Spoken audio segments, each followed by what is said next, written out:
All right, here we are. My name's Eric Harrinan. I'm a writer for Small Business Trendsetters magazine.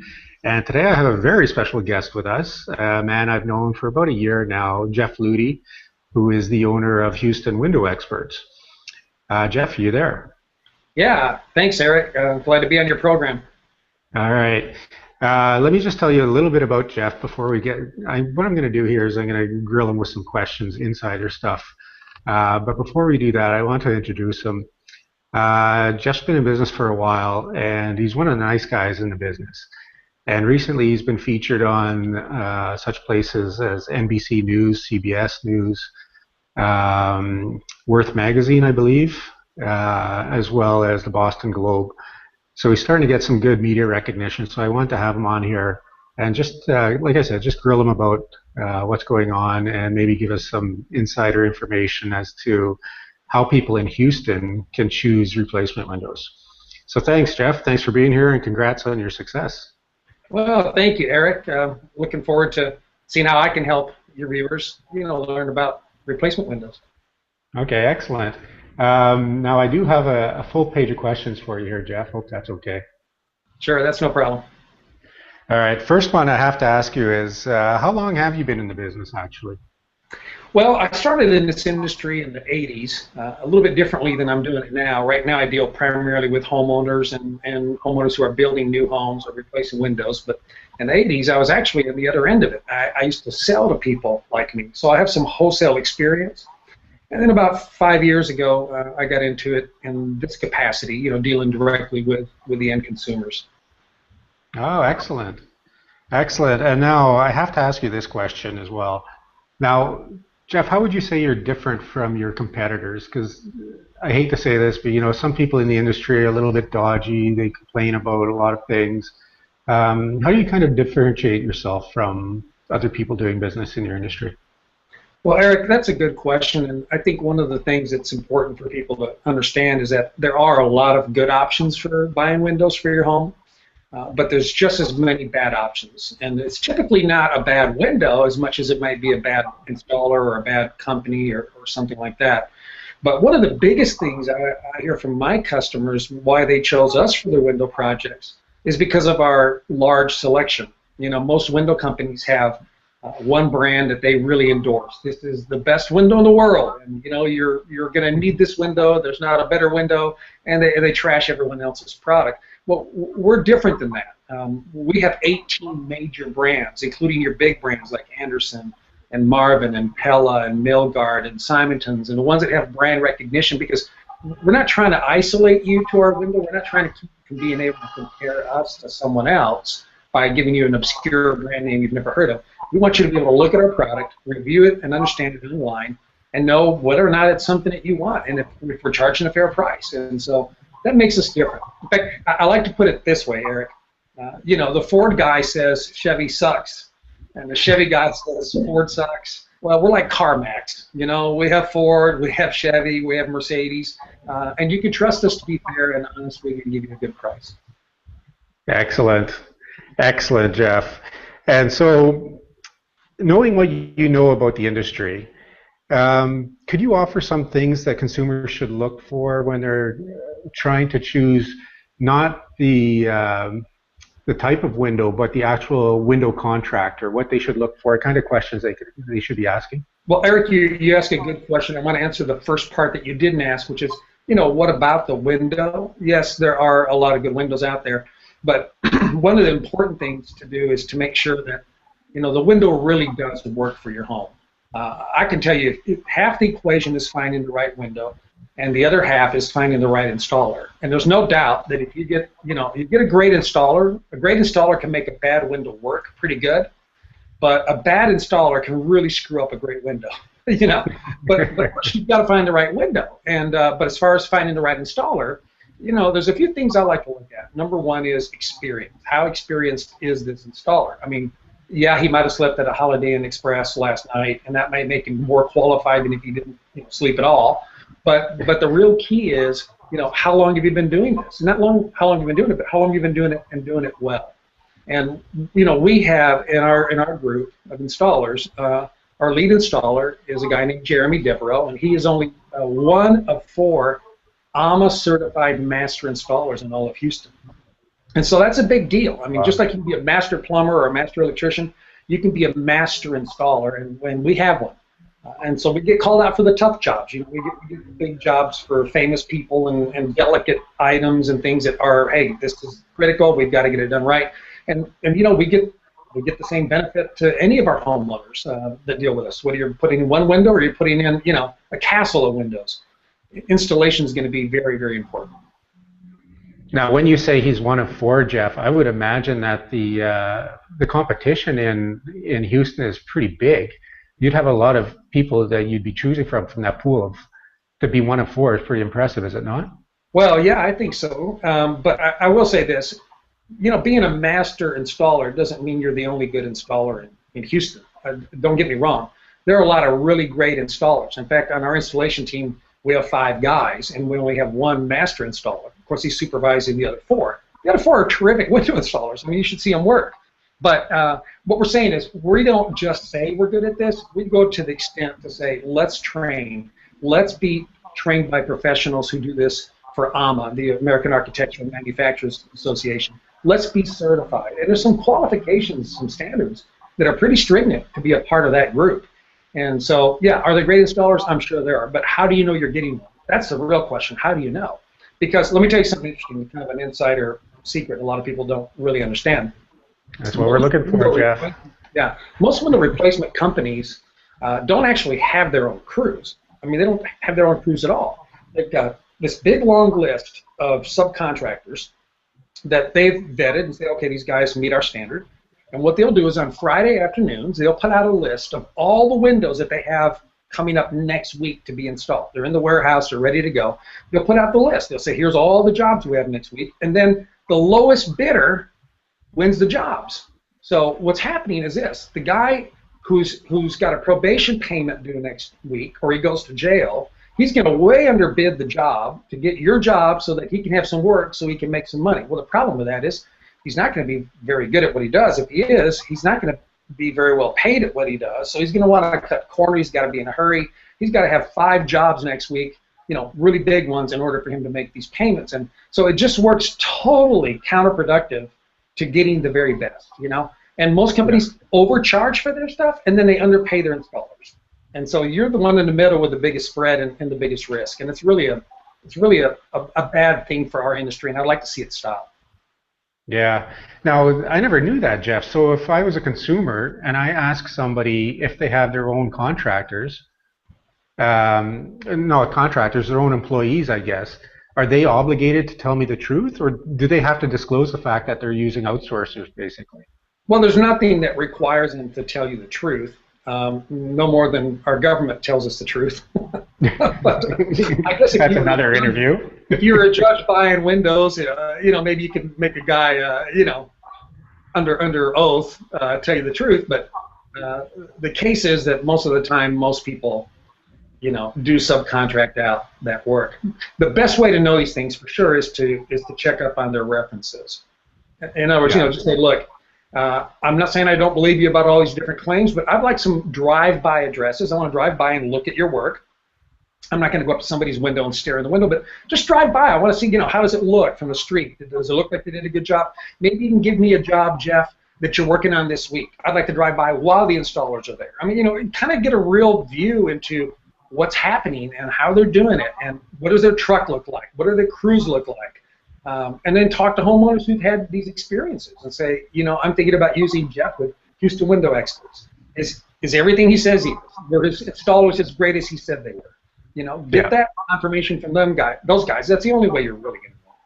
Yeah, and I think it's such a big investment for a lot of people. I still think they cut corners when doing the research as far as following up on references. A lot of people collect references, but they don't call, or they don't drive by.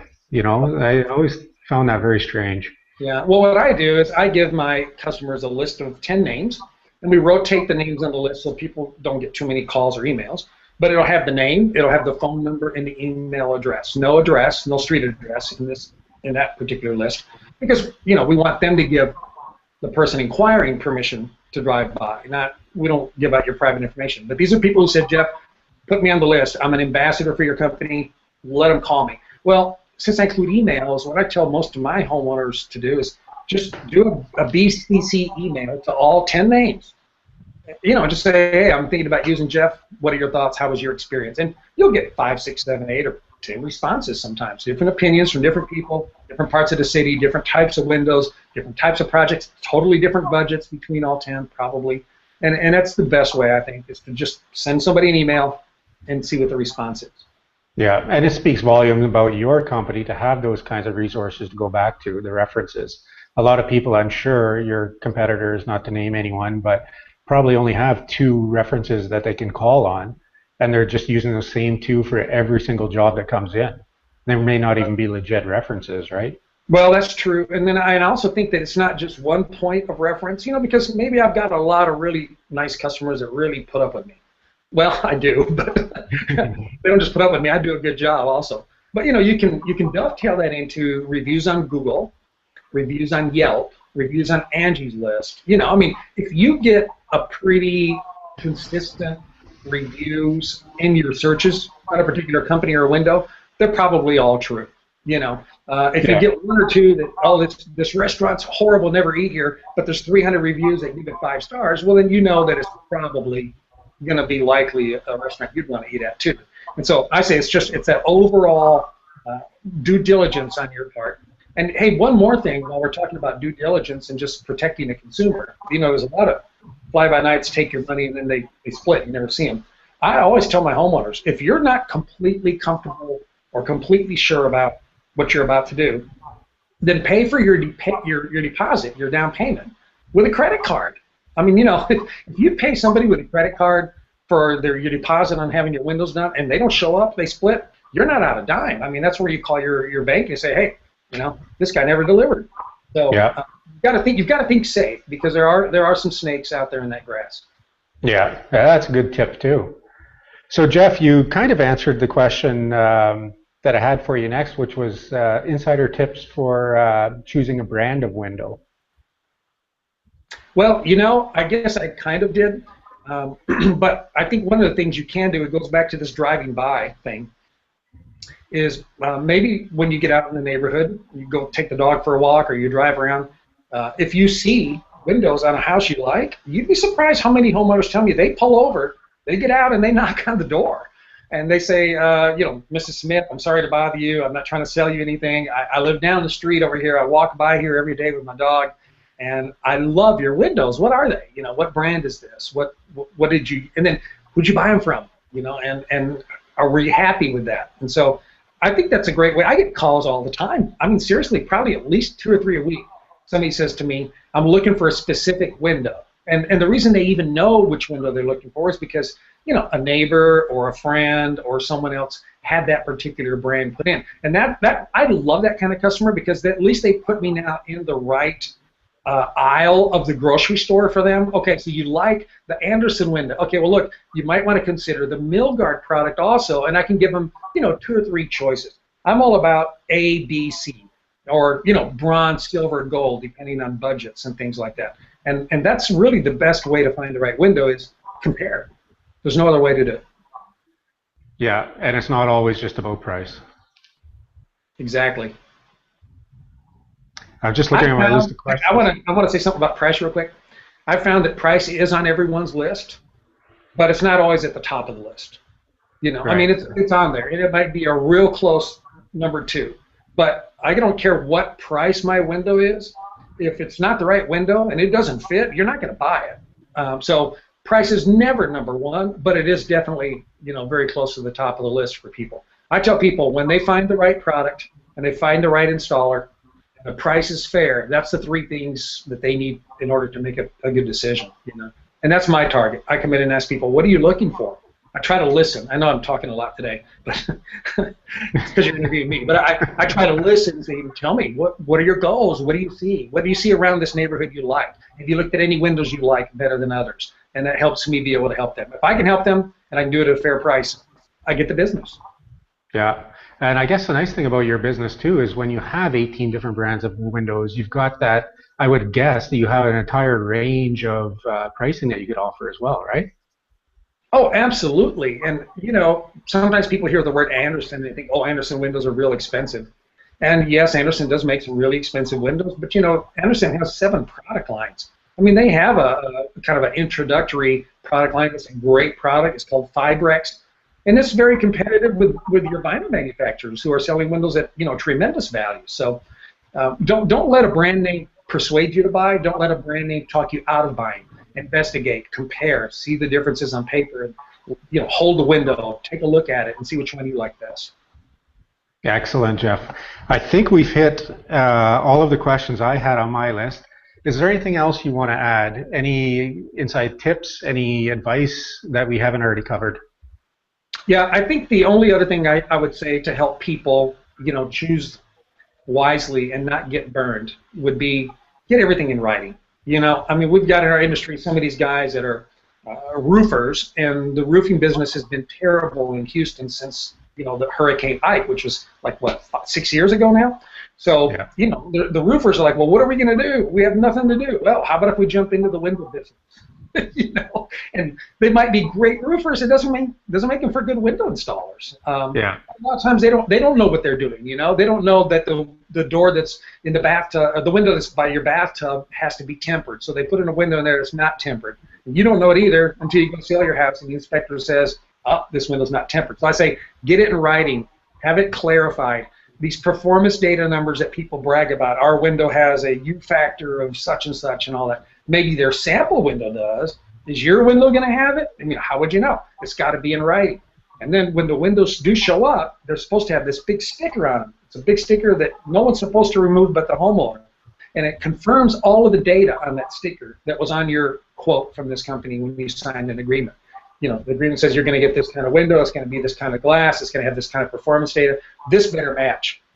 And I can tell you, I've seen it. I've had homeowners call me that had chosen another company after I warned them about that. And they said, Jeff, we refused the order. They pull up with a whole trailer full of windows today, no stickers on the windows at all. So you know they got bait and switch. They showed them a product that had great performance, then they went and delivered them a substandard product. So you've got to be real careful. You've got to deal with reputable people. You've got to have it in writing, and the window needs to actually be exactly what you paid for. Now, Jeff, in that case, would the consumer just say, nope, not what I ordered, don't want it, not going to pay? Can they do that? Absolutely. Absolutely. Now, you know, maybe they're like, okay, I don't want to go to the hassle, but then at least make sure you get some kind of compensation that brings the price of that product down to what you actually paid for. And I would say at that point too, I mean, if it were me, I'd be calling the Attorney General. I'd be calling some local branch of government to report this issue. I'd definitely be with the BBB on this, or I'd be with Angie's List or somebody, because, you know, it's not just enough for me to not get, you know, ruined by this, but I don't want it to happen to someone else. Exactly. Exactly. And your tip with the using a credit card to pay for the deposit would solve that problem as well. Oh, you know, absolutely. that would protect you from that. Absolutely, it would. I can tell you, in the last 5 years, we have probably done work for 50 or more homeowners who someone messed up the project. You know, either they did it wrong or they drilled holes in the bottom of the window when they installed them, and now they leak and stupid things. As far as even you know, some homeowners that they lost their money. I mean, they gave somebody money, and that person said we got it ordered, and then they can't find that person a month later, and you know, and the money's gone. So yeah, definitely, man. Credit card, due diligence, and then follow up afterwards. You know, when you're all done and the windows are installed, then do something to contribute to the success of the company that did a good job, or do something to help stop those people if they didn't. You know, go online and write a review. Write a review. Go to Yelp. Go to Google Plus. Tell everybody how your experience went. It helps refine the experience for others. I'll tell you, the internet's a great equalizer. You know, like you could be a small business but still do a lot of stuff on the internet and do very well. And a consumer has a pretty loud voice when they're reaching out to pretty much everybody who has a computer. Oh yeah, you know, you make a great phone. point. That's a great point. In fact, I tell homeowners, when you go to search about a company that you're going to do business with, don't type in Houston Window Experts Reviews, for example. Type in Houston Window Expert Complaints, or type in, you know, XYZ Window Company complaints or whatever. Go directly to see what's bad out there, because it's out there. And you know, if you see one isolated complaint, that's different. But if there's a pattern, if everybody says this guy always shows up late, guess what? He probably always shows up late. If they say this guy is a bad installer and it took him way too long, and you see that 5, 6, 7 times, he's probably a bad installer that took way too long. But yeah, look hard, spend some time doing due diligence. And by the way, the window companies, the pros, the guys that are like sales pros, that's all they do is sell for a living, they will do everything they can to manipulate you to buy on site. I had one homeowner was telling me that she finally had to run this salesman guy out at 11 o'clock. He got in there at 7 in the evening. He was there at 11 o'clock p.m. She had to go to work the next morning, and he just kept reducing his price and reducing the price and putting pressure on her, and like he almost got offended. And I thought, man, I can't do that. That doesn't work for me. I don't buy from people who treat me that way either. No, it's hard to believe that those types of sales approaches still exist, you know? Yeah. Like that's 1950s selling aluminum siding. Oh yeah, or like used car lot kind of. I mean, that's what you picture in your mind, some kind of car lot, high pressure sleazeball type of guy. But in this industry, and by the way, one of the warning signs that you're about to get hit that way will be when you go to set an appointment with them. If they say we need both decision makers there, is there a Mr. Smith or is there a Mrs. Smith? Will she be available? What they're saying is they don't want any excuse for you to say, let me think about it. Because most people say, well, let me talk to my wife about it and I'll get back with you. Well, they want to eliminate that by having Mr. and Mrs. both sitting there. So that's a good sign. And if they say to you, we need about 60 to 90 minutes, they're lying. They need about 90 to 240 minutes is what they really need. Or however long it takes for you to finally break down and say yes. Yeah, I met a guy the other day that he told me, he said he sells windows. And I thought, man, you're a clown. But he said, my philosophy, my saying is buy or die. I've got to have one or the other tonight, buy or die. And I thought, in other words, he's going to stay there until these people die or until they buy windows from him.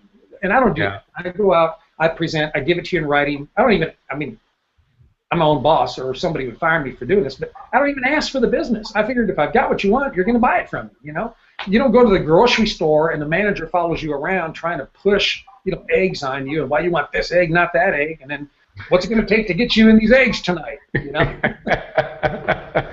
Get you out of your shell. Oh, yeah, what's it going to take to get you out of your shell? There you go, that's a good one. Excellent, Jeff. I think we've covered everything here. So anybody watching this and wants to know more about your business or how to get in touch with you, what's the best way to do that for them? Well, you can give me a call directly on the number that's on the screen here. That's 832-900-7024.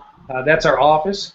Or you can email us also. You can go to our website and you'll see a link there. Or you can send a direct email to me. I'm Jeff@HoustonWindowExperts.com. And I'd be glad to coach you and consult you in any way. In fact, if you're watching this video and you're not even in this area, if I can point you in the right direction, that's fine. Let me know. I had a guy call me 2 days ago, Eric, from Florida, and he said, look, I hear so many people saying so many things. I thought I'd call somebody 500 miles away who doesn't have a dog in a fight to tell me what the truth is. And I spent about 20 minutes on the phone with the guy, and he said, man, thank you so much. You've given me some great help. So, I'm really trying to help people. I'm trying to make our industry a better industry.